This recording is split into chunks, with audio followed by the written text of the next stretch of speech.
100년을 기다린 소나무와 진달래. 먼 옛날 구름조차 쉬어간다는 깊고 깊은 산골 마을에 마음씨 착하고 기운이 장사인 청년 하나가 살고 있었습니다. 이 청년의 이름은 강산이었는데 이름처럼 산처럼 듬직하고 돌처럼 단단한 체구를 가지고 있었지요. 강산은 부모님을 일찍 여의고 홀로 산밑 오두막에서 살았지만 성격이 워낙 낙천적이고 부지런해서 마을 사람들 모두가 그를 아들처럼 아꼈습니다.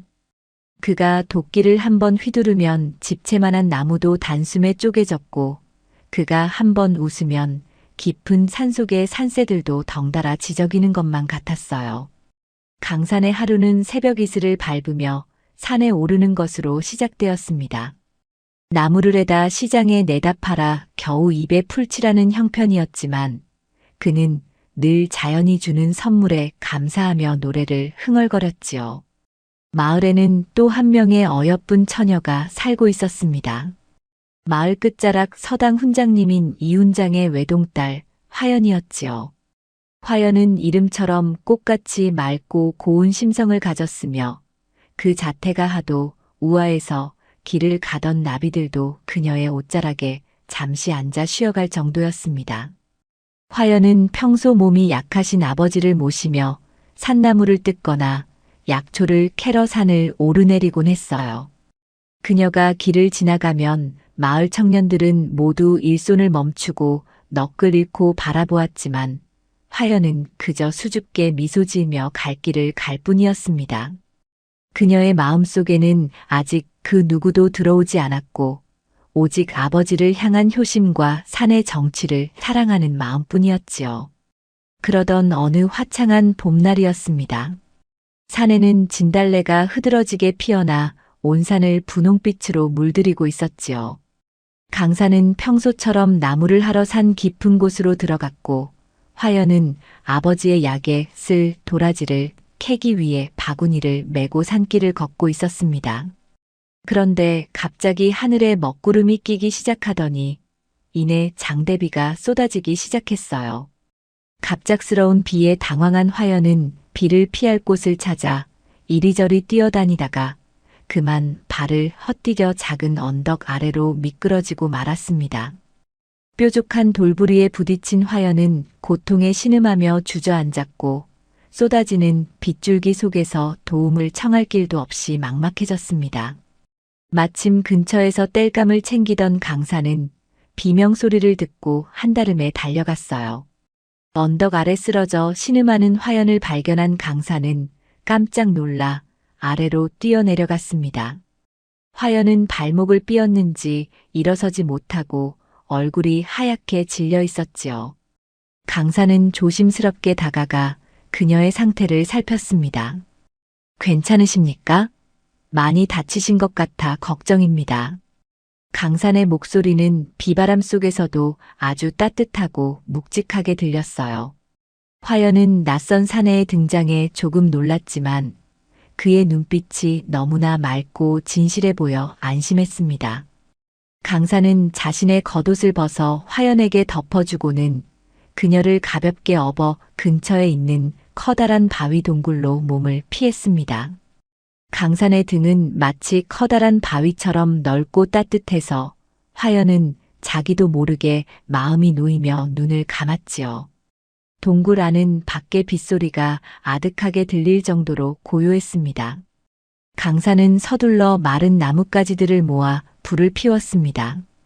따뜻한 온기가 돌자 화연의 창백했던 얼굴에도 조금씩 생기가 돌아왔지요. 두 사람은 타오르는 불꽃을 사이에 두고 앉아 조용히 이야기를 나누었습니다. 강산은 자신이 이 산에서 나고 자란 이야기며 산속 동물들과 친구가 된 신기한 일들을 조곤조곤 들려주었어요. 화연은 그동안 책 속에서만 보던 세상과는 전혀 다른 생동감 넘치는 강산의 이야기에 푹 빠져들었습니다. 그녀 또한 아버지와 함께 읽던 시 구절이나 꽃들의 이름에 얽힌 아름다운 사연들을 이야기해 주었지요. 산처럼 투박한 청년과 꽃처럼 섬세한 처녀의 마음이 만나는 순간이었습니다. 강사는 화연의 목소리가 산들바람에 흔들리는 종소리처럼 아름답다고 생각했고, 화연은 강산의 투박한 손마디에서 성실함과 따뜻함을 느꼈습니다. 비는 그칠 줄 모르고 밤새도록 동굴 입구를 적셨지만 두 사람에게는 그 시간이 마치 꿈결처럼 달콤하게만 느껴졌어요. 강산은 화연의 삔 발목을 정성껏 주물러 주었고, 화연은 고마운 마음에 자신이 아침에 정성껏 싸온 주먹밥을 나누어 주었습니다.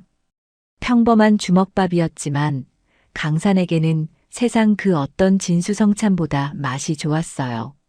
동이틀 무렵 비가 그치고 숲속에 상쾌한 풀냄새가 가득해졌습니다. 강산은 화연을 다시 업고 조심조심 산을 내려와 마을 입구까지 바래다 주었습니다. 헤어지는 순간 두 사람의 눈길이 잠시 마주쳤고 그 짧은 찰나에 서로의 마음속에 지워지지 않을 깊은 인연의 씨앗이 심어졌습니다. 그날 이후로 강산과 화연의 마음속에는 서로에 대한 그리움이 싹트기 시작했습니다. 강산은 산에서 제일 예쁜 꽃을 발견하면 화연의 집 마당 앞에 몰래 두고 가곤 했어요. 화연은 그 꽃을 보며 강산의 듬직한 미소를 떠올렸고 보답으로 자신이 직접 수놓은 손수건이나 정성스럽게 달인 약차를 강산이 지나는 길목에 두었습니다. 두 사람의 사랑은 깊은 산속의 옹달샘처럼 소리 없이 그러나 아주 맑고 깊게 깊어만 갔어요. 산을 오를 때마다 강산은 화연을 떠올리며 노래했고 화연은 서당 마당을 쓸며 강산이 오가는 산길을 하염없이 바라보았습니다. 하지만 신분 차이가 엄격했던 그 시절, 가난한 나무꾼과 훈장댁 귀한 따님의 사랑이 순탄하기만 할 리 없었습니다. 마을 사람들은 두 사람이 산길에서 마주치거나 눈빛을 교환하는 것을 보고 수군거리기 시작했어요. 특히 화연을 며느리로 삼고 싶어 하던 이웃 마을 김진사는 이 소문을 듣고 몹시 불쾌했습니다. 김진사는 재력과 권세를 이용해 이훈장에게 압력을 넣기 시작했어요. 가난한 선비였던 이훈장은 딸의 앞날을 걱정하며 밤잠을 설쳤습니다. 김진사는 매일같이 사람을 보내 선물을 공세하고 화연과 자신의 아들을 맺어주지 않으면 이훈장의 자리를 위협하겠다고 은근히 겁을 주기도 했습니다. 어느 날 저녁 이훈장은 화연을 조용히 불러 앉혔습니다. 이훈장의 얼굴에는 근심이 가득했어요. 이훈장은 화연에게 김진사 댁과의 혼담이 오가고 있음을 알리며 이제는 산으로 나무를 캐러 가는 일을 삼가라고 엄하게 말했습니다. 화연은 가슴이 철렁 내려앉는 것 같았지만 평생 자신을 위해 굴욕을 참아오신 아버지의 명을 거역할 수도 없었습니다. 방으로 돌아온 화연은 달빛을 보며 눈물을 흘렸어요. 강산을 다시는 보지 못할지도 모른다는 생각에 가슴이 미어지는 것 같았지요. 그녀는 자신이 정성껏 가꾸던 화분의 흙을 어루만지며 강산과 함께 보냈던 그 비 오는 밤의 온기를 떠올리고 또 떠올렸습니다. 한편 강산은 이런 사정도 모른 채 평소처럼 산을 올랐습니다. 그런데 이상하게도 그날따라 산세가 험하고 짐승들의 울음소리가 구슬프게 들렸어요. 항상 화연을 만나던 바위 근처에 갔지만 그녀의 흔적은 어디에도 없었습니다. 강산은 해가 질 때까지 기다리고 또 기다렸지만 화연은 나타나지 않았습니다. 며칠이 지나고 몇 주가 지나도 화연의 소식은 들리지 않았지요. 마을에 내려간 강산은 화연이 김진사 댁 아들과 혼례를 치르게 되었다는 청천벽력 같은 소문을 듣게 되었습니다. 강산은 들고 있던 나무찜을 바닥에 떨어뜨린 채 멍하니 서 있을 수밖에 없었습니다. 강산은 믿을 수가 없었습니다. 그토록 맑은 눈으로 자신을 바라보던 화연이 그럴 리 없다고 생각했어요. 그는 용기를 내어 밤늦게 화연의 집 담벼락을 찾아갔습니다. 어둠 속에서 숨죽여 기다리던 그때 방 안에서 새어나오는 가냘픈 흐느낌 소리를 들었습니다. 그것은 분명 화연의 목소리였어요. 강산은 가슴이 찢어지는 고통을 느꼈습니다. 그는 담벼락을 부여잡고 그녀의 이름을 부르고 싶었지만 혹여나 자신의 행동이 그녀에게 더 큰 화가 될까봐 차마 입을 떼지 못했습니다. 그는 자신이 해줄 수 있는 것이 아무것도 없다는 사실에 무력감을 느꼈고 차가운 밤이슬을 맞으며 발길을 돌려야만 했습니다. 강산은 그날 밤 산으로 올라가 미친 듯이 나무를 베었습니다. 도끼질 소리가 밤새도록 산을 울렸지요. 그의 손등에서는 피가 흘렀지만 아픈 줄도 몰랐습니다. 가슴속에 맺힌 울분을 토해내듯 그는 산 정상에 올라 소리를 질렀습니다. 화연아, 화연아. 부르고 또 불러도 대답 없는 메아리만이 산골짜기를 떠돌았습니다. 하늘에 떠있는 보름달만이 그의 애달픈 마음을 아는 듯 구름 뒤로 얼굴을 숨겼어요. 강산은 그날 이후로 마을에 내려오지 않고 산속 깊은 곳에 은둔하며 지내기 시작했습니다. 사람들은 그가 산신령이라도 된 것 마냥 산에서 내려오지 않는다고 수군거렸지만 그는 그저 그리움을 나무로 깎고 돌로 쌓으며 버티고 있었던 것입니다. 화연 또한 식음을 전폐하고 시들어갔습니다. 김진사 댁에서는 혼례 날짜를 정하고 예물을 보내왔지만 그녀의 눈에는 오직 강산과 함께했던 동굴 속의 불꽃과 그가 건네주던 소박한 꽃들만이 아른거렸어요. 그녀는 매일 밤 창밖을 보며 강산이 있는 산 쪽을 향해 간절히 기도했습니다. 비록 이 생에서 함께할 수 없다면 죽어서라도 그와 함께하게 해달라고 말이지요. 화연의 방 앞에는 그녀가 정성껏 가꾸던 진달래 화분이 하나 있었는데 주인 마음을 아는지 꽃잎이 하나둘 떨어져 발해가고 있었습니다.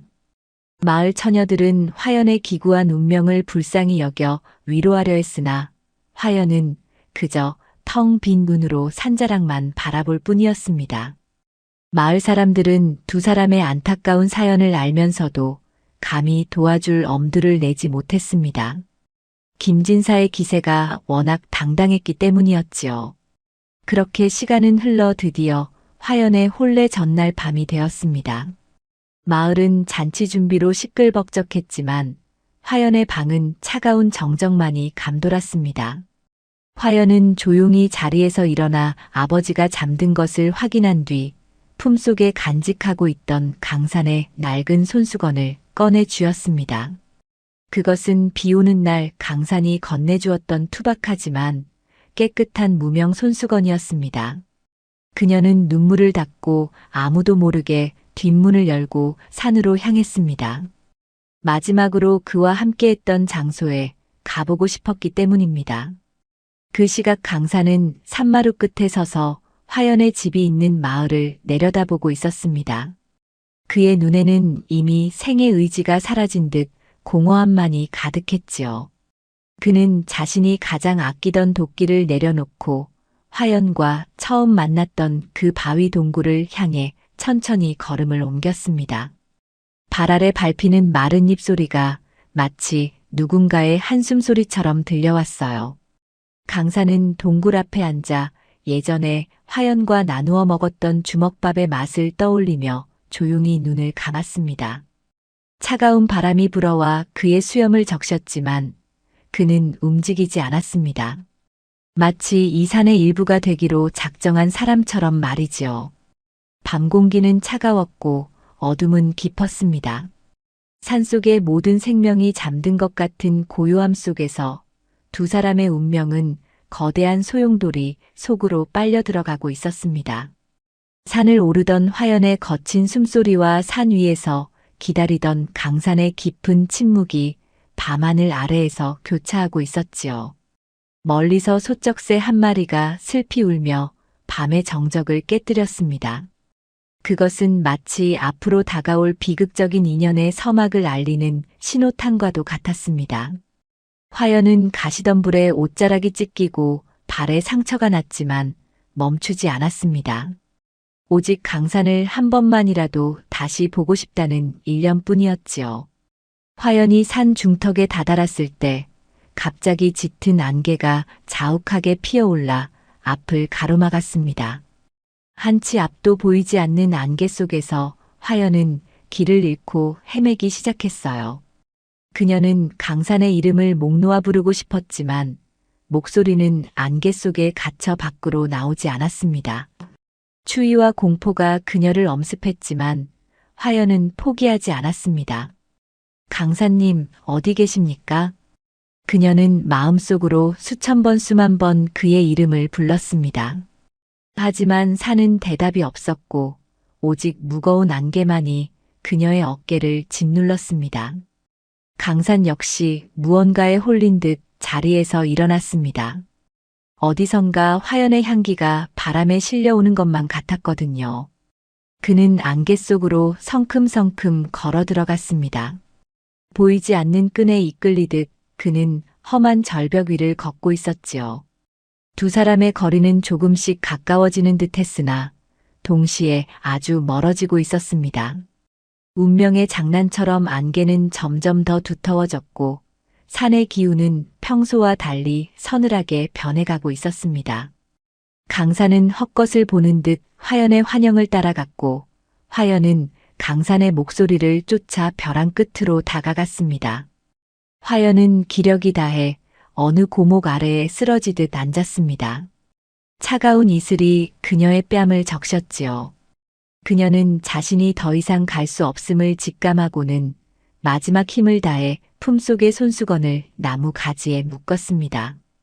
강산이 언젠가 이 길을 지나다 이것을 보고 자신의 마음을 알아주길 바라는 간절한 소망을 담아서 말이지요.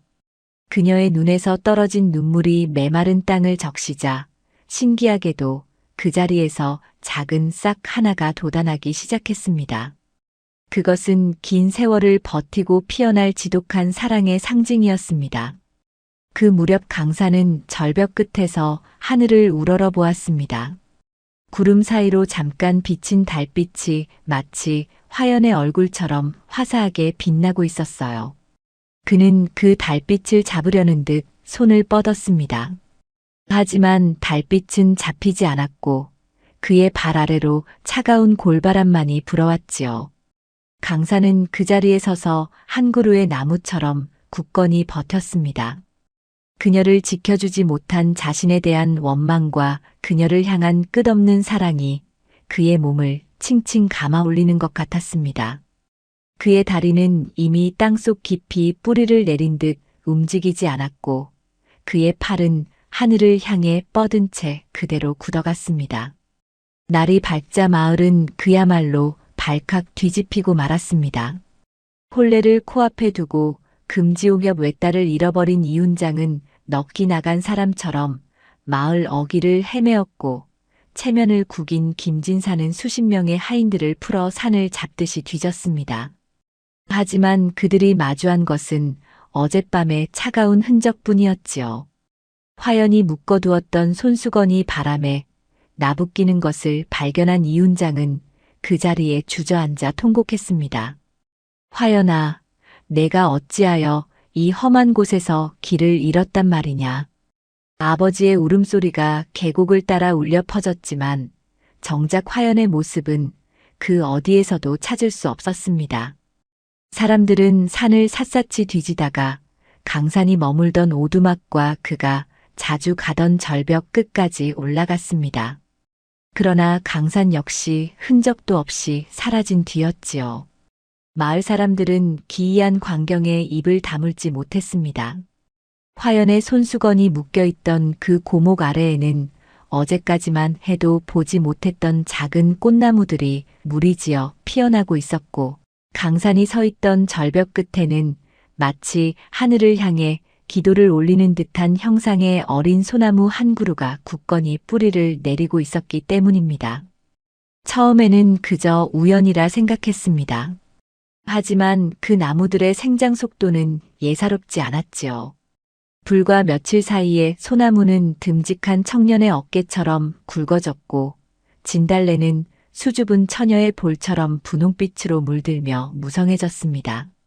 사람들은 그제야 두 사람이 사람이 아닌 나무가 되어 서로를 지키기로 한 것이 아닐까 하는 신비로운 예감에 젖어들었습니다. 시간은 무정하게 흘러 계절이 바뀌기 시작했습니다. 사람이 떠난 자리에는 자연의 섭리만이 남았지요.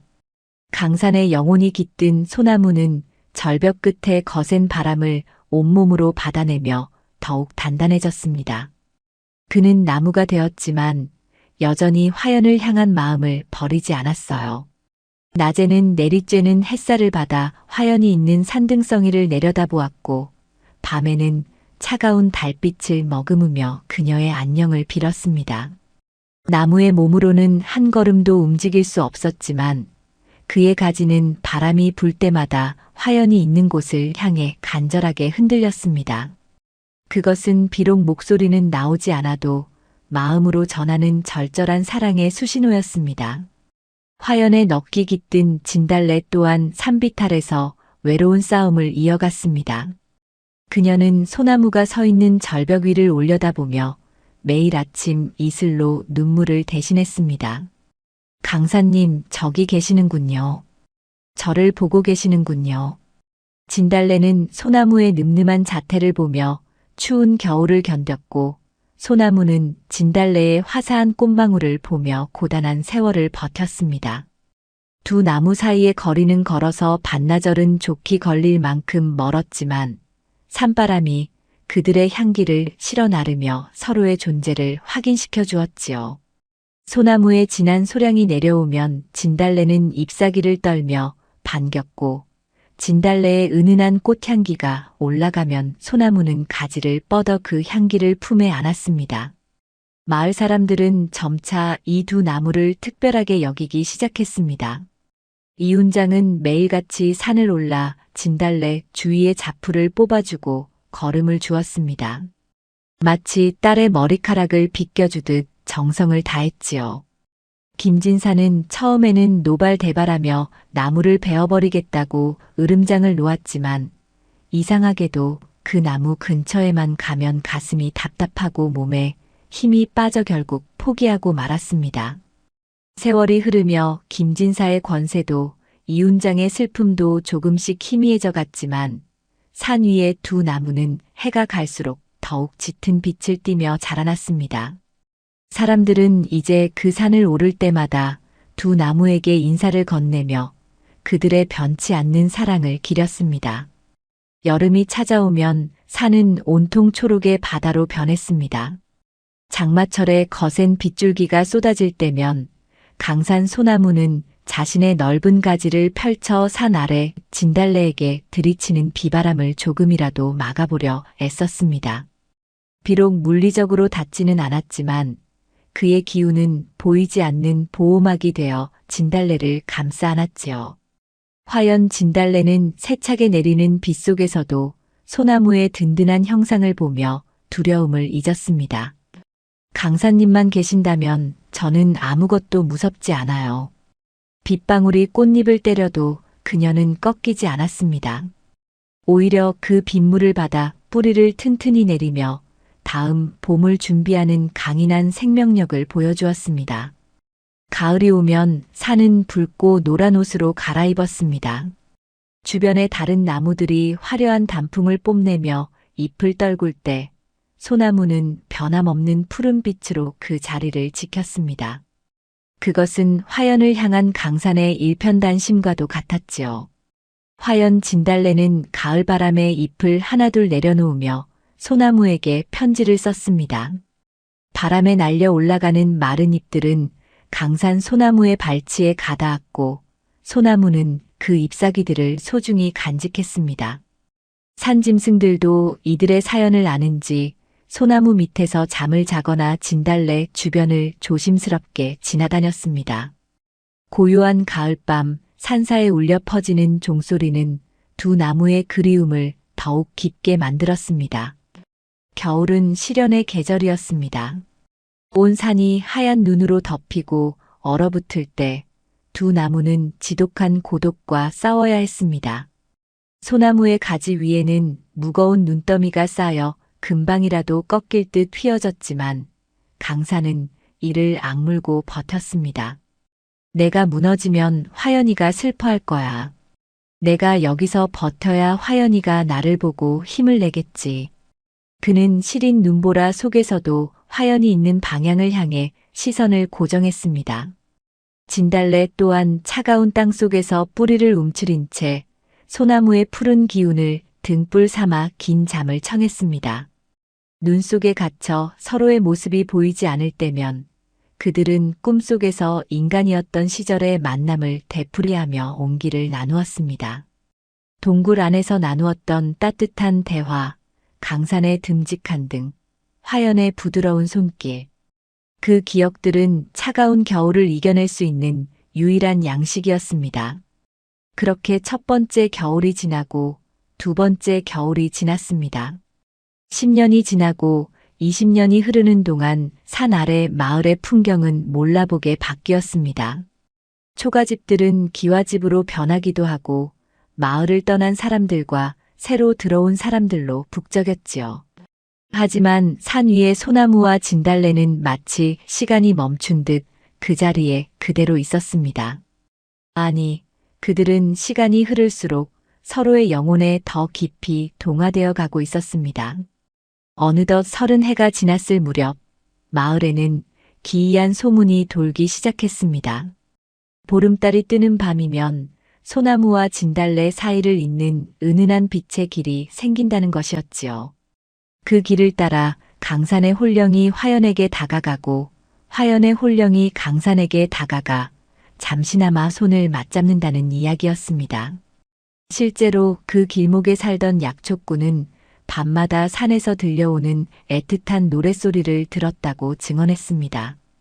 그것은 사람이 부르는 노래가 아니라 바람과 나무가 어우러져 만드는 천상의 선율이었습니다. 100년을 기다려도 좋으니 우리 다시 만날 수만 있다면. 그 노래는 산새들의 지저김을 타고 온 골짜기로 퍼져나갔습니다. 이 시기 소나무는 이제 마을 어디에서 보아도 눈에 띌 만큼 거대한 낙낙장송이 되었습니다. 사람들은 그 소나무를 보며 기계와 절개를 배웠고 힘들 때마다 그 나무를 찾아와 위로를 얻었습니다. 강산은 자신의 몸을 빌려주는 새들에게 화연의 소식을 묻곤 했습니다. 저 아래 진달래 꽃이 얼마나 피었더냐. 그녀의 얼굴에 그늘이 지지는 않았더냐. 새들은 지저귀며 화연의 소식을 전해주었고 강산은 그 소식을 들으며 안도의 한숨을 내쉬었습니다.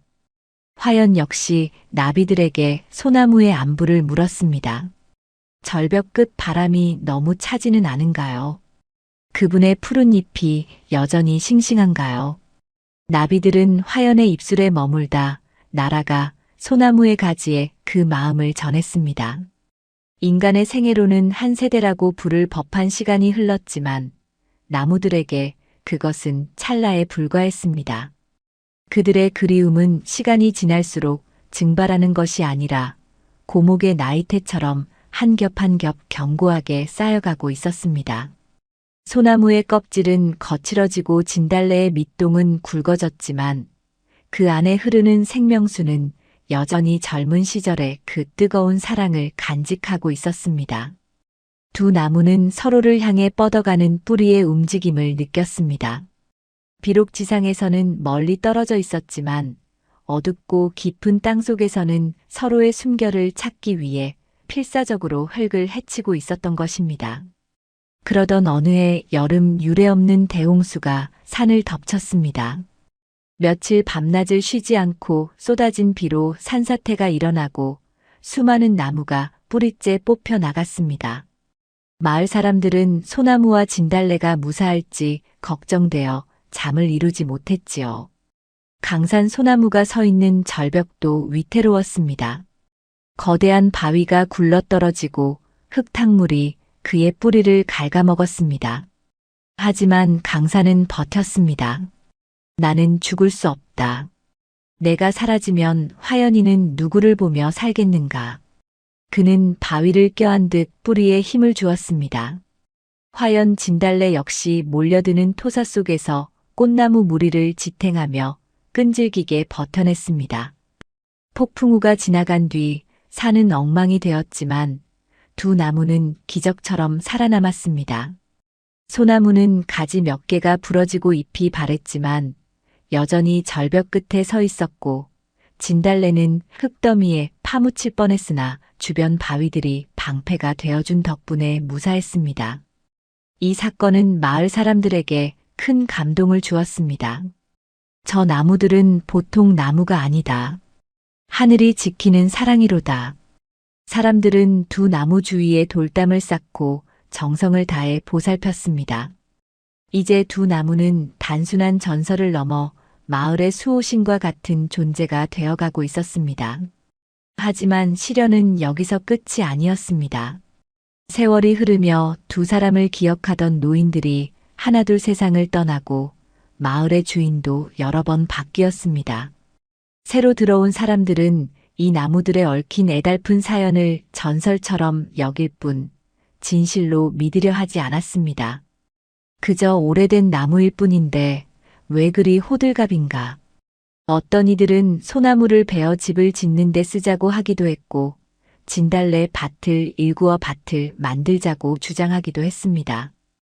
두 나무는 인간들의 변덕스러운 마음을 지켜보며 서글픈 생각이 들었지만 서로를 향한 약속만큼은 흔들리지 않았습니다. 어느 날 밤 강산 소나무는 달빛 아래서 결심했습니다. 지상의 모습으로는 결코 만날 수 없다면 땅 밑으로라도 반드시 닿겠노라고 말이지요. 그는 자신의 모든 생명력을 뿌리에 집중하기 시작했습니다. 단단한 바위를 뚫고 차가운 안반을 돌아 화연이 있는 곳을 향해 뿌리를 뻗었습니다. 화연 진달래 또한 그 기운을 느끼고 자신의 뿌리를 소나무가 있는 방향으로 힘껏 밀어냈습니다.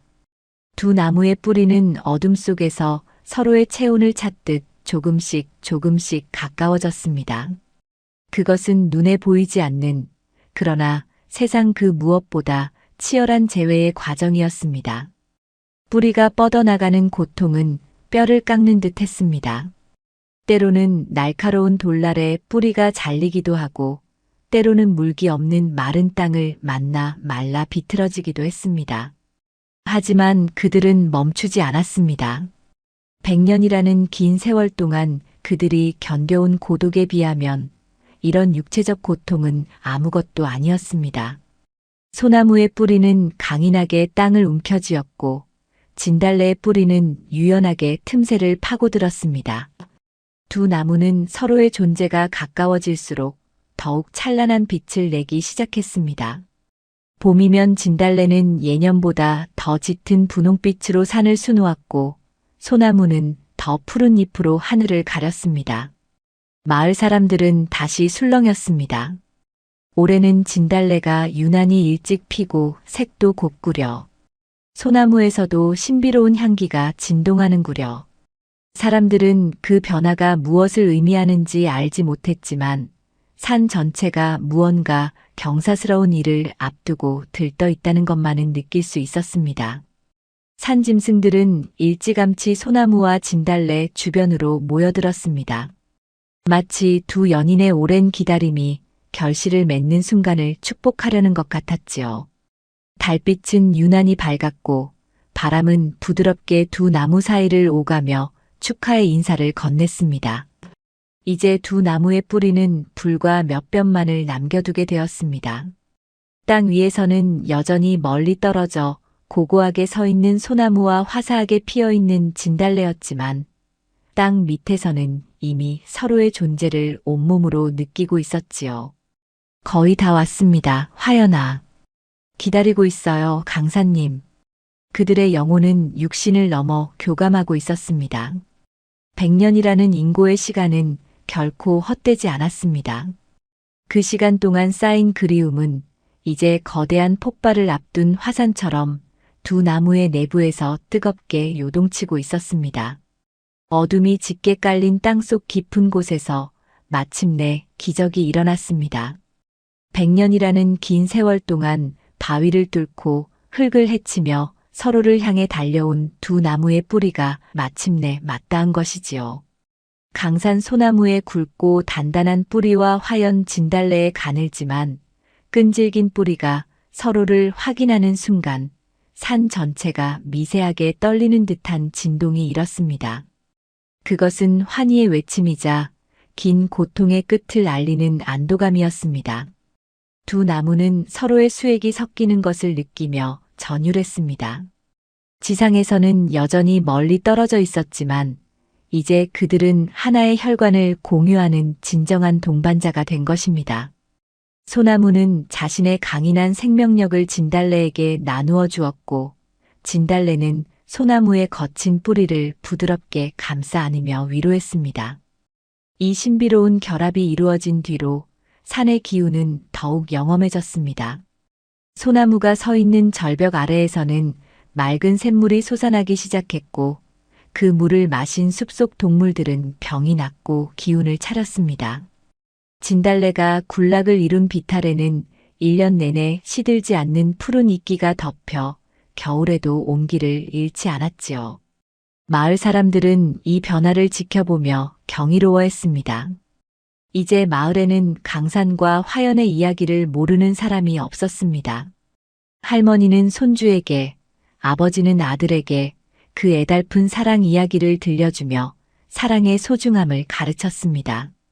저 나무들을 보아라. 사람의 마음이 이토록 깊으면 죽어서도 끊어지지 않는 법이란다. 사람들은 소나무를 강산나무, 진달래를 화연꽃이라 부르며 정성껏 보살폈습니다. 하지만 평화로운 마을에 다시 한번 먹구름이 드리웠습니다. 새로 부임한 박사또는 탐욕이 많고 권위적인 인물이었지요. 박사또는 자신의 권세를 과시하기 위해 거대한 저택을 짓기로 마음먹었습니다. 그는 전국에 이름난 목재를 수소문하던 중 산 위에 서 있는 강산 소나무의 명성을 듣게 되었습니다. 100년 넘게 비바람을 견딘 소나무라면 내 저택의 대들보로 쓰기에 부족함이 없겠구나. 박사또의 이 한마디에 마을 사람들은 사색이 되었습니다. 사람들은 박사또 앞에 엎드려 간곡히 빌었습니다. 사또, 저 나무는 마을의 수호신이자 애달픈 넋이 깃든 나무입니다. 부디 노여움을 거두시고 나무를 살려주십시오. 그러나 탐욕에 눈이 먼 박사또는 사람들의 애원을 콧방귀로 넘기며 당장 나무를 베어오라고 명령했습니다. 박사또의 명령을 받은 일꾼들이 도끼와 톱을 들고 산을 오르기 시작했습니다. 그날따라 하늘은 유난히 맑았지만 산속의 분위기는 서늘하기 그지없었습니다. 산새들도 울음을 멈추고 숲은 죽은 듯 고요했지요. 강산 소나무는 일꾼들이 다가오는 것을 느끼며 온몸을 떨었습니다. 자신이 베어지면 홀로 남을 화연이 걱정되어 견딜 수가 없었기 때문입니다. 화연아, 내가 없어도 너는 꿋꿋이 살아야 한다. 우리 뿌리는 이미 하나가 되었으니 나는 영원히 내 곁에 있을 것이야. 소나무는 가지를 흔들며 마지막 인사를 건네는 듯 했습니다. 산비탈의 화연 진달래 역시 소나무의 위기를 감지하고 온 잎사귀를 파르르 떨었습니다. 진달래는 자신의 뿌리를 더욱 강하게 뻗어 소나무의 뿌리를 붙잡았습니다. 죽어도 함께 죽고 살아도 함께 살겠다는 굳은 결심이었지요. 일꾼들이 절벽 끝 강산 소나무 앞에 섰습니다. 우두머리 일꾼이 도끼를 높이 치켜들고 소나무 밑동을 향해 힘껏 내리쳤습니다. 텅 하는 굉음과 함께 불꽃이 튀었지만 정작 소나무에는 흠집 하나 나지 않았습니다. 오히려 도끼날이 맥없이 부러지며 일꾼의 손바닥에서는 피가 터져나왔습니다. 당황한 일꾼들이 이번에는 커다란 톱을 가져와 나무를 켜기 시작했습니다. 하지만 톱날은 나무 껍질에 닿자마자 마치 고무처럼 휘어지며 무용지물이 되어버렸습니다. 일꾼들은 겁에 질려 뒷걸음질 쳤습니다. 이 나무는 정말 귀신이 곡할 노릇이로구나. 사람의 힘으로는 도저히 어쩔 수 없는 나무다. 일꾼들의 외침이 골짜기를 울렸습니다. 소식을 전해 들은 박사또는 머리끝까지 화가 났습니다.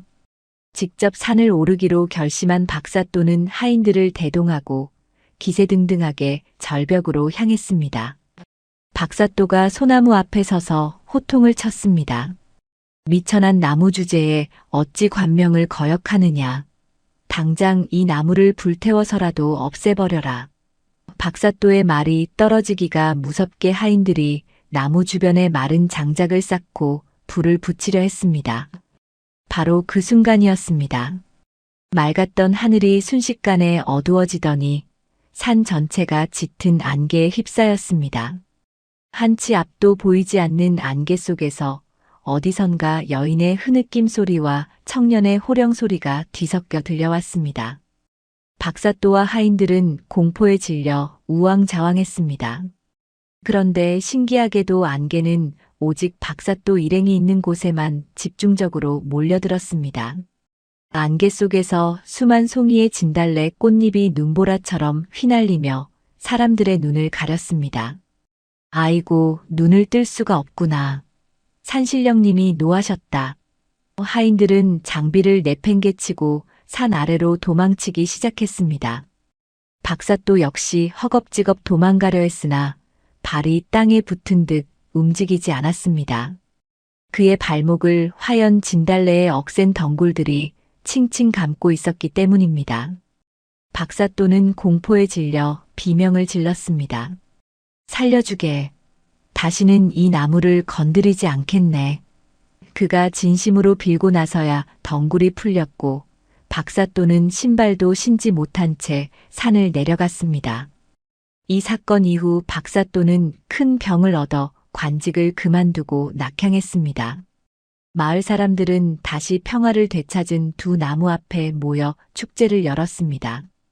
강사님이 화연님을 지키고 화연님이 강사님을 구하셨구려. 이보다 더 지독한 사랑이 또 어디 있겠소. 사람들은 감동의 눈물을 흘리며 두 나무의 안녕을 빌었습니다. 이제 소나무와 진달래는 단순한 나무가 아니라 마을의 정신적인 지주가 되었습니다. 사람들은 기쁜 일이 있을 때면 소나무 아래에서 소식을 전했고 슬픈 일이 있을 때면 진달래 밭에서 위로를 얻었습니다. 두 나무는 말없이 사람들의 이야기를 들어주며 더욱 깊은 향기를 내뿜었습니다. 그로부터 수십 년의 세월이 또 흘렀습니다. 마을의 아이들은 백발의 노인이 되었고 옛날 이야기를 들려주던 노인들은 흙으로 돌아갔습니다. 하지만 강산 소나무와 화연 진달래는 시간이 흐를수록 더욱 생명력이 넘쳤습니다. 소나무의 줄기는 이제 성인 4명이 팔을 벌려도 다 앉지 못할 만큼 굵어졌고 진달래는 산비탈 전체를 뒤덮어 봄마다 거대한 분홍색 바다를 이루었습니다. 두 나무는 이제 지상의 거리 따위는 아무런 장애가 되지 않는다는 것을 알고 있었습니다. 땅속에서는 이미 수천 번 수만 번 서로를 끌어안으며 사랑을 나누고 있었으니까요. 그들의 사랑은 개인의 정념을 넘어 산 전체를 보듬는 자비로운 기운으로 승화되었습니다. 어느 깊은 밤 달빛이 유난히 밝게 비추던 시간이었습니다. 산마루 끝 소나무 가지 위에 하얀 소복을 입은 여인의 형상이 나타났습니다. 그리고 그 곁에는 듬직한 청년의 형상이 나란히 서 있었지요. 두 영혼은 서로를 바라보며 은은한 미소를 지었습니다. 강사님, 우리가 이토록 오랜 시간을 기다려 다시 만났군요. 화연아, 그대의 향기가 내 몸속에 흐르고 있으니 우리는 한순간도 떨어진 적이 없단다. 두 영혼은 손을 맞잡고 달빛을 따라 산책하듯 숲을 거닐었습니다. 그들이 지나가는 자리마다 꽃들이 고개를 숙여 인사했고 산짐승들은 경건하게 엎드려 축복했습니다. 지상에서의 육신은 나무였으나 영혼은 여전히 뜨겁게 사랑하는 연인이었습니다. 세상 사람들은 두 나무를 보며 영원한 것은 없다고 말하지만 강산과 화연의 사랑만큼은 예외였습니다. 그들은 100년의 기다림을 통해 시간의 굴레를 벗어던졌고 나무라는 몸을 통해 자연의 섭리와 하나가 되었습니다. 그들의 사랑은 변덕스러운 사람의 마음과는 달랐습니다. 뿌리를 깊이 내리고 비바람을 견디며 얻어낸 결실이었기에 그 무엇보다 견고하고 아름다웠습니다. 소나무의 푸른 잎은 강산의 변치 않는 절개를 상징했고 진달래의 분홍꽃은 화연의 일편단심을 증명했습니다. 사람들은 그 빛깔들을 보며 진정한 사랑의 의미를 가슴 깊이 새겼습니다. 세월은 계속해서 강물처럼 흘러갔습니다. 나라가 바뀌고 세상의 질서가 뒤집히는 격동의 시기에도 산 위의 두 나무는 흔들림이 없었습니다. 전쟁의 불길이 산자락까지 번졌을 때에도 신기하게도 두 나무가 있는 곳만큼은 불길이 피해갔습니다. 사람들은 환란을 피해 두 나무 아래로 모여들었고 소나무와 진달래는 넓은 가지와 울창한 꽃덤불로 사람들을 숨겨주었습니다. 강산과 화연은 자신들이 겪었던 아픔을 세상 사람들이 겪지 않기를 바라는 마음으로 온 힘을 다해 그들을 보호했습니다. 이제 두 나무는 마을을 넘어 나라의 명물이 되었고 수많은 문인과 예술가들이 찾아와 그들의 사랑을 시와 그림으로 남겼습니다. 계절의 순환 속에서 두 나무는 더욱 깊이 서로를 이해하게 되었습니다. 소나무는 진달래의 섬세한 흔들림 하나에도 그녀의 기분을 알아챘고 진달래는 소나무의 껍질에 새겨진 나이테 하나하나에 담긴 인고의 시간을 느꼈습니다. 그들은 더 이상 대화가 필요하지 않았습니다. 땅속에서 맞닿은 뿌리를 통해 전달되는 맥박만으로도 서로의 모든 것을 알 수 있었기 때문입니다. 고요한 새벽녘, 숲을 적시는 안개는 두 나무가 나누는 은밀한 미러와 같았습니다. 세상 그 어떤 보석보다 빛나는 이슬방울들이 두 나무의 가지에 맺혀 영롱하게 반짝였습니다. 봄이 오면 산은 축제의 장이 되었습니다. 화연 진달래가 일제히 꽃망울을 터뜨리면 강산 소나무는 싱싱한 송화가루를 날려 그녀의 꽃잎을 장식해 주었습니다. 노란 가루가 분홍 꽃잎 위에 내려앉는 모습은 마치 하늘에서 내리는 축복의 가루와 같았지요. 그 풍경을 바라보는 사람들은 누구나 사랑에 빠지고 싶은 충동을 느꼈습니다. 시련의 상처를 입은 청년도, 외로운 노인도 이 산에만 오면 가슴속에 따뜻한 온기가 감도는 것을 느꼈습니다. 강산과 화연의 사랑이 뿜어내는 치유의 에너지가 산 전체를 감싸고 있었던 덕분입니다. 하지만 영원할 것 같은 나무의 생애에도 시련은 불쑥 찾아오기 마련입니다. 수백 년의 세월을 견뎌온 고목들에게 세월의 무게는 조금씩 육신의 한계를 시험하기 시작했습니다. 소나무의 가지는 점점 무거워져 아래로 처졌고 진달래의 밑동은 군데군데 옹이가 박혀 투박해졌습니다. 그러나 그들의 눈빛만큼은, 아니 그들의 영혼만큼은 처음 만났던 그 비오는 날의 동굴 속처럼 여전히 맑고 뜨거웠습니다. 그들은 서로의 쇠락함을 안타까워하기보다 함께 늙어갈 수 있음에 감사했습니다. 강사님, 이제 우리도 자연의 순리에 따라 돌아갈 준비를 해야 할까요? 겁낼 것 없다, 화연아. 우리가 흙이 되면 우리 뿌리는 더욱 완벽하게 하나로 섞일 것이니 수백 년간 이어져 온 지독한 그리움과 인고의 세월이 어떤 마지막 결실을 맺을지 온 산의 생명들이 숨을 죽이고 지켜보고 있었습니다. 하늘의 달은 더욱 크게 차올라 산을 비추었고 별들은 그들의 마지막 장을 축복하기 위해 유난히 반짝였습니다. 바람조차 숨을 고르는 고요한 밤, 강산 소나무와 화연 진달래는 서로의 뿌리를 더욱 꽉 움켜쥐었습니다.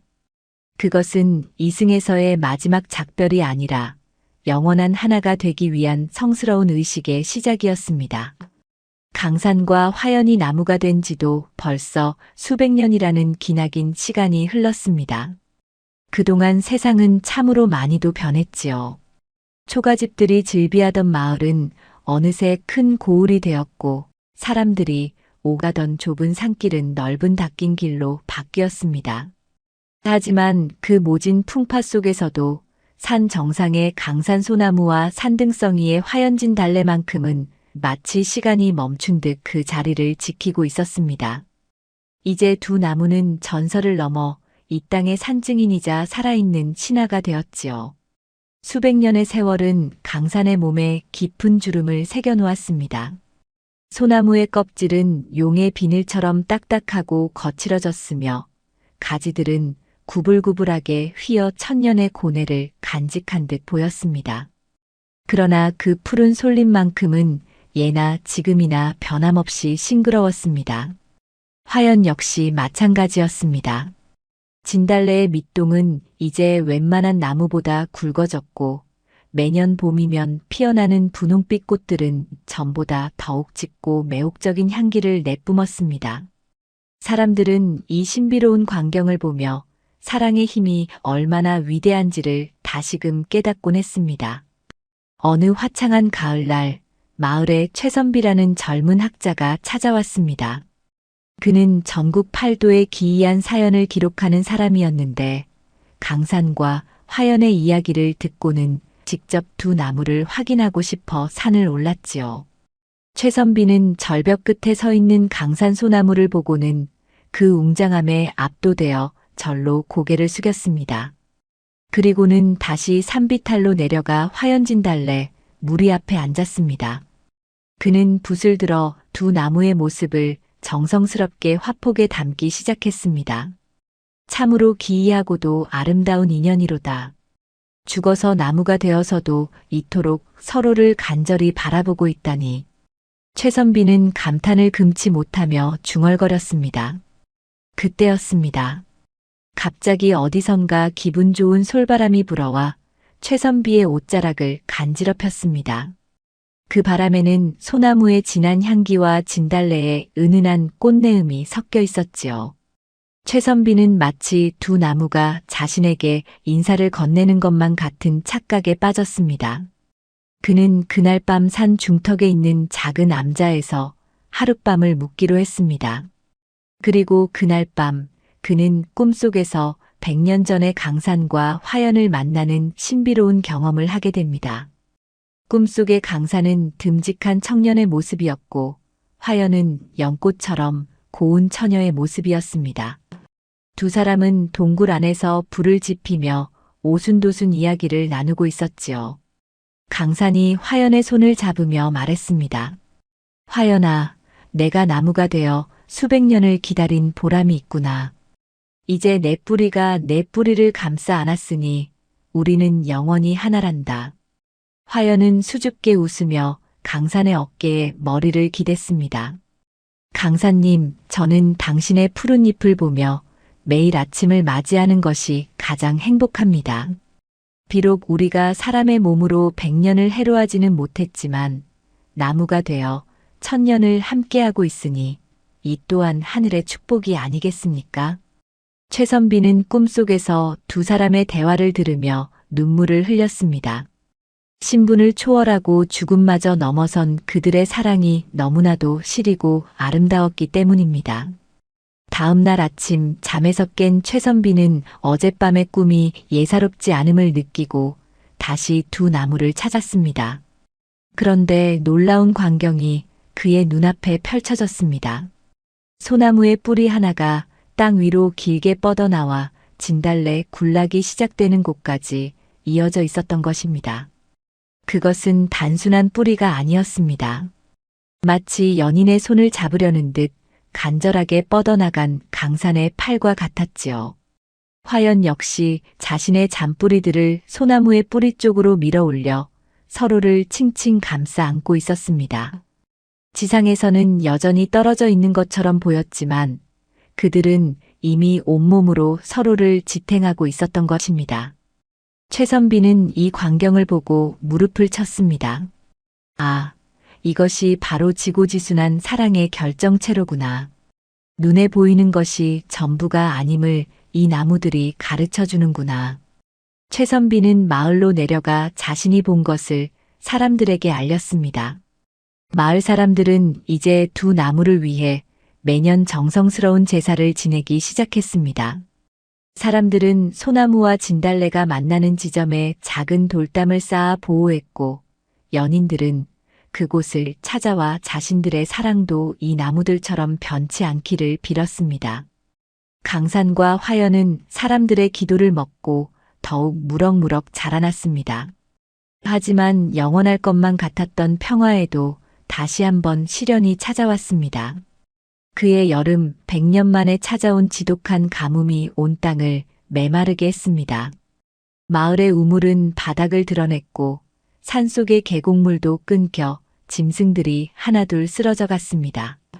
강산 소나무는 절벽 끝에 서 있어 수분을 구하기가 더욱 힘들었습니다.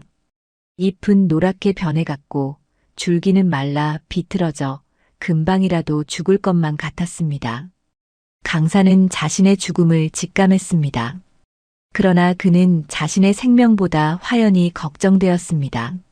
산비탈에 핀 진달래들도 가뭄에 시들어 잎을 축 늘어뜨리고 있었기 때문입니다. 강산은 마지막 남은 자신의 수액을 뿌리를 통해 화연에게 보내기로 결심했습니다. 화연아, 내 마지막 기운을 받아라. 너만이라도 살아서 이 산을 지켜다오. 강산은 고통 속에서도 자신의 생명수를 화연의 뿌리로 밀어 넣었습니다. 그러자 기적 같은 일이 일어났습니다. 말라가던 화연진 달래의 잎사귀들이 조금씩 생기를 되찾기 시작한 것입니다. 화연은 소나무가 보내주는 기운이 무엇인지 단번에 알아챘습니다. 그것은 강산의 목숨과도 같은 것이었지요. 화연은 울부짖으며 소나무의 뿌리를 붙잡았습니다. 안 됩니다, 강산님. 저를 위해 당신을 희생하지 마세요. 당신이 없는 세상에서 제가 어찌 홀로 꽃을 피우겠습니까? 화연은 소나무가 준 수액을 다시 돌려보내려 애썼습니다. 서로의 생명을 양보하려는 숭고한 싸움이 땅속에서 치열하게 벌어졌습니다. 두 나무의 진심이 하늘에 닿았던 것일까요? 갑자기 마른 하늘에서 천둥 소리가 들리더니 굵은 빗줄기가 쏟아지기 시작했습니다. 죽어가던 대지를 적시는 생명의 비였습니다. 비는 며칠 동안 계속되었고 두 나무는 서로를 붙잡은 채 그 비를 온몸으로 받아냈습니다. 가뭄이 끝난 뒤 강산과 화연은 전보다 더욱 단단하게 결속되었습니다.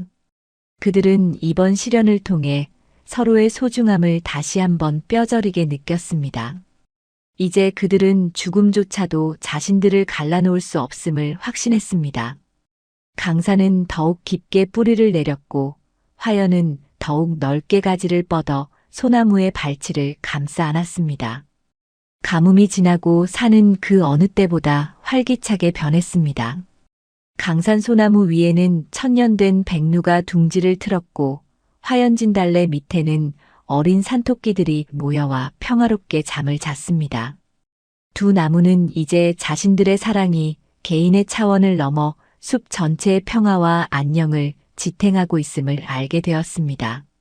그들은 자신들을 찾아오는 모든 생명에게 따뜻한 그늘과 향기를 나누어 주었습니다. 어느 날 밤 보름달이 둥실 떠오르자 산 전체에 신비로운 빛이 감돌았습니다. 강산과 화연의 영혼이 다시 한번 지상으로 내려왔습니다. 두 영혼은 이제 늙은 모습이 아니었습니다. 처음 만났던 그 파릇파릇한 청년과 꽃 같은 처녀의 모습 그대로였지요. 그들은 서로를 꼭 껴안고 산마루를 거닐었습니다. 강산님, 이제 우리는 영원히 헤어지지 않겠지요? 그래, 화연아. 우리가 흙이 되어 사라지는 그날까지, 아니 그 이후에도 우리의 인연은 계속될 것이란다. 두 연인의 웃음소리가 바람을 타고 온 산에 퍼졌습니다. 그 소리를 들은 산새들은 잠결에도 기분 좋게 날갯짓을 했고 시냇물은 더욱 맑은 소리를 내며 흘러갔습니다. 100년의 기다림 끝에 얻은 결실은 이토록 달콤하고 평화로웠습니다. 세상 사람들은 그들의 사랑을 보며 진정한 행복이 무엇인지를 배웠습니다. 하지만 세월은 무정하게도 다시 흐릅니다. 두 나무의 육신은 이제 서서히 한계에 다다르고 있었습니다. 수백 년을 버텨온 목재는 속이 비어가고 있었고 껍질은 여기저기 갈라졌습니다. 하지만 그들은 두렵지 않았습니다. 오히려 기쁜 마음으로 다음 생을 준비하고 있었지요. 그들이 꿈꾸는 다음 생은 어떤 모습일까요? 아마도 그때는 나무가 아닌 평범한 인간 연인으로 만나 못다한 사랑을 마음껏 나눌 수 있기를 간절히 기도하고 있었습니다.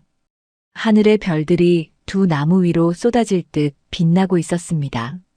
고요한 밤의 정적 속에서 강산과 화연은 서로의 숨결을 느끼며 깊은 잠에 들었습니다. 그것은 영원한 안식으로 가는 평온한 과정이었습니다. 온 산의 생명들이 이 위대한 연인들의 마지막 밤을 지켜보며 숨을 죽였습니다. 바람조차 나뭇잎을 건드리지 않을 정도로 고요한 밤이었습니다. 세월의 강물은 쉼없이 흘러 어느덧 수백 년의 시간이 또 한 번 지나갔습니다. 산 아래 마을은 이제 옛 모습을 찾기 힘들 정도로 번화한 도시가 되었고 사람들의 옷차림과 말투도 몰라보게 달라졌지요. 하지만 변하지 않는 것이 딱 하나 있었으니 그것은 바로 산마루 끝에 고고하게 서 있는 강산 소나무와 그 발치에서 해마다 분홍빛 바다를 이루는 화연진 달래였습니다. 이제 두 나무는 마을의 수호신을 넘어 나라에서 보호하는 귀한 보물이 되었습니다. 사람들은 저 나무에 얽힌 강산과 화연의 이야기를 동화책으로 만들고 노래로 부르며 그 숭고한 사랑을 기렸지요. 수많은 연인이 이곳을 찾아와 영원한 사랑을 맹세했고 지친 이들은 나무 그늘 아래에서 위로를 얻었습니다. 하지만 하늘 아래 영원한 육신은 없는 법이지요. 수백 년의 풍파를 견뎌온 강산 소나무의 기력이 이제 서서히 다해가고 있었습니다.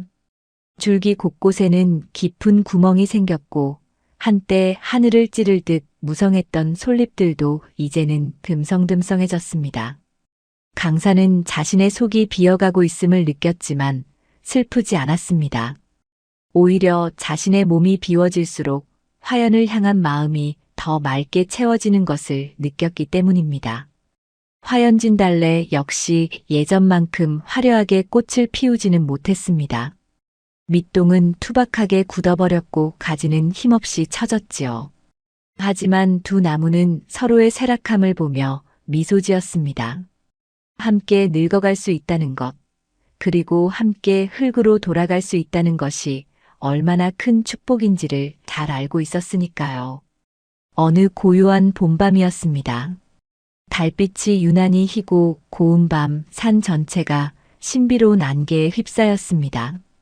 강산 소나무의 가지 끝에서 하얀 빛이 새어나오더니 듬직한 청년 강산의 홀령이 모습을 드러냈습니다. 화연진 달래의 꽃잎 사이에서도 은은한 분홍빛을 띤 처녀 화연의 홀령이 피어올랐지요. 수백 년 만에 다시 마주한 두 사람의 영혼은 처음 만났던 그 비오는 날의 동굴 속 모습 그대로였습니다. 강산이 떨리는 손을 뻗어 화연의 뺨을 어루만졌습니다. 화연아, 고생 많았구나. 이 거친 산비탈에서 나 하나만 바라보며 수백 년을 버텨주었으니 내 마음이 참으로 미안하고도 고맙구나. 화연은 강산의 품에 얼굴을 묻으며 맑은 눈물을 흘렸습니다. 강산님, 무슨 말씀을 그리 하셔요. 당신이 절벽 끝에서 모진 바람을 다 막아주셨기에 제가 이토록 고운 꽃을 피울 수 있었는걸요. 우리는 단 한순간도 떨어져 있었던 적이 없었습니다. 땅속에서 우리 뿌리가 서로를 껴안고 있었으니 우리는 이미 하나였으니까요. 두 영혼은 서로를 꼭 껴안은 채 산 아래 전경을 내려다보았습니다. 자신들이 지켜온 산과 마을, 그리고 자신들의 이야기를 들으며 자라난 사람들의 모습이 주마등처럼 스쳐 지나갔습니다. 이제 그들은 이 무거운 나무의 몸을 벗어 던지고 새로운 여행을 떠날 준비를 마쳤습니다. 하늘에서는 은하수가 강물처럼 흘러내려 두 사람의 발치를 적셨고 숲속의 모든 생명은 숨을 죽인 채 이 성스러운 이별과 재회의 순간을 지켜보았습니다. 그때였습니다. 강산 소나무의 굵은 줄기에서 우지끈 하는 소리가 들려왔습니다. 수백 년을 버텨온 생명의 끈이 비로소 놓이는 소리였지요. 강산소나무는 천천히, 아주 천천히 화연진달래가 있는 쪽으로 몸을 기울였습니다. 쓰러지는 그 순간까지도 강산은 화연을 덮치지 않으려 온 힘을 다해 방향을 틀었습니다. 강산소나무는 화연진달래를 품에 안듯이 그 옆으로 조용히 누웠습니다. 거대한 나무가 쓰러지는 소리는 천둥소리처럼 웅장했지만 숲속의 정적을 깨뜨리지는 않았습니다. 그것은 마치 돼지가 사랑하는 자식을 다시 품으로 받아들이는 부드러운 소리와 같았지요. 신기한 일은 그 다음에 일어났습니다. 강산소나무가 쓰러지자마자 그 곁에 서 있던 화연진달래 역시 마치 약속이라도 한 듯 일제히 꽃잎을 떨어뜨리며 고개를 숙였습니다. 수만 송이의 분홍 꽃잎이 눈보라처럼 휘날리며 쓰러진 강산소나무의 몸 위를 덮어주었습니다. 마치 화연이 강산에게 마지막으로 비단 이불을 덮어주는 것만 같았지요. 마을 사람들은 다음 날 아침 산에 올랐다가 이 광경을 보고 모두 자리에 주저앉아 눈물을 흘렸습니다. 쓰러진 거목 소나무와 그 위를 포근하게 덮은 진달래, 꽃잎의 모습은 세상 그 어떤 예술 작품보다도 숭고하고 아름다웠습니다. 사람들은 두 나무를 그 자리에 그대로 두기로 했습니다. 나무는 서서히 썩어 흙이 되었고 그 흙 위에서는 다시 새로운 생명들이 돋아나기 시작했습니다. 그런데 놀랍게도 소나무와 진달래가 쓰러졌던 그 자리에서 열리지라 불리는 신비로운 나무 한 그루가 자라났습니다. 뿌리는 하나인데 줄기는 두 갈래로 나뉘어 자라다가 중간에서 다시 하나로 합쳐지는 기이한 형태의 나무였지요. 사람들은 이 나무가 강산과 화연이 다시 태어난 모습이라 믿어 의심치 않았습니다. 이제 두 사람은 더 이상 멀리서 바라보기만 하는 존재가 아니라 하나의 몸으로 섞여 영원히 함께하게 된 것입니다. 세월이 흘러 현대의 어느 화창한 봄날이었습니다. 배낭을 메고 산을 오르던 젊은 남녀가 이 열리지 나무 앞에 멈춰 섰습니다. 남자의 이름은 강산이었고 여자의 이름은 화연이었지요. 두 사람은 처음 만난 사이였지만 이상하게도 이 나무 앞에 서자마자 가슴 한구석이 뭉클해지는 것을 느꼈습니다. 강산이 나무를 어루만지며 화연에게 말을 건넸습니다. 처음 뵙는데 이상하네요. 마치 아주 오래전부터 당신을 알고 있었던 것 같은 기분이 듭니다. 화연 역시 발그레해진 얼굴로 고개를 끄덕였습니다. 저도 그래요. 이 나무를 보고 있으니 왠지 모르게 눈물이 날 것 같아요.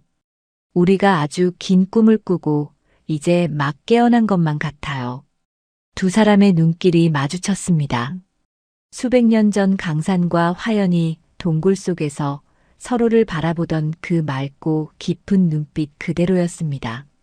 산들바람이 불어와 열리지 나무의 잎사귀들을 간지럽혔고 어디선가 은은한 소나무 향기와 진달래 향기가 섞여 불어왔습니다. 하늘의 구름도 두 사람의 머리 위에서 잠시 멈추어 축복의 인사를 건네는 듯 했습니다. 100년의 기다림과 수백 년의 인고 끝에 두 영혼은 마침내 사람의 모습으로 다시 만나 못다한 사랑의 결실을 맺게 된 것입니다. 이 이야기는 우리에게 소중한 가르침을 남겨줍니다. 진정한 사랑은 시간의 흐름에 바래지 않으며 죽음조차도 그 깊은 인연을 끊어낼 수 없다는 사실을 말이지요.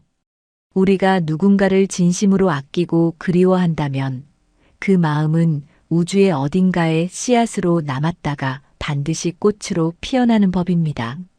강산과 화연이 나무가 되어서까지 서로를 지켰던 그 지독한 성실함과 인내심은 쉽게 사랑하고 쉽게 헤어지는 오늘날의 우리에게 조용한 경종을 울려줍니다. 산마루 끝 열리지 나무는 지금도 그 자리에서 바람에 몸을 맡긴 채 서로를 껴안고 있습니다.